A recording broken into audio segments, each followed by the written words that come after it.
好，亲爱的观众朋友们，那么我想大家一定还记得上次《星光大道拉祜山下行》节目当中呢，我们澜沧有一位人，硬要和阿宝争个高低，争什么呢？要和阿宝争一争谁的音色高。那他是谁呢？大家还记得吗？好，我听到有人喊出他的名字了，他就是有我们澜沧歌王这样一个称号的，我们的一个山歌手，非常优秀的一位张蒯，有请，请你出来吧。阿蒯。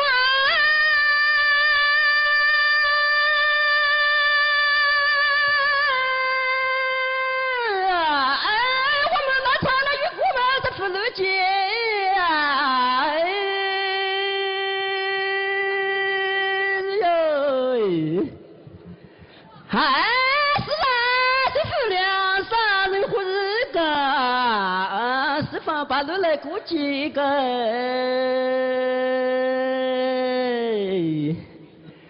蒯，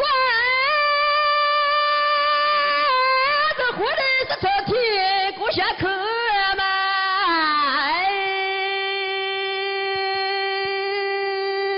哟，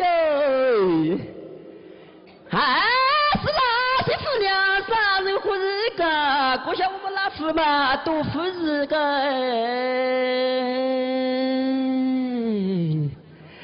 阿蒯，小小的是不如吹金头哎哟，是啦，这夫娘啥人活日个，那长城到北京城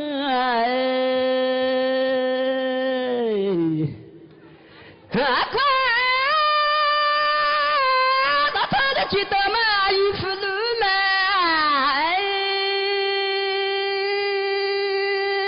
哟，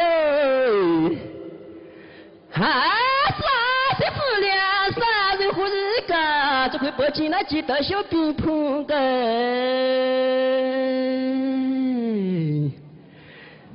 蒯，昨天拿出来嘛，早上抢。